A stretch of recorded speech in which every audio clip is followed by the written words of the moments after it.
Kerja atau Omnibus Law. Karena poin-poin di dalamnya ada 9 alasan yang kami sampaikan di dalam tuntutan kami itu merugikan kaum pekerja buruh, baik itu kehilangan pesangon, mengenai mudahnya TKA, kontrak seumur hidup, potensi hilangnya upah minimum dan sebagainya.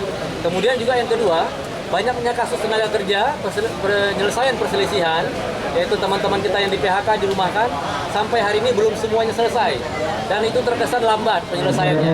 Ada 3.880 pekerja yang di PHK, 4.038 orang yang dirumahkan. Untuk itu kami bersama kawan-kawan buruh menyampaikan kepada pemerintah agar persoalan ini bisa dituntaskan sesegera mungkin. Kami beri waktu 2 bulan, ya 60 hari.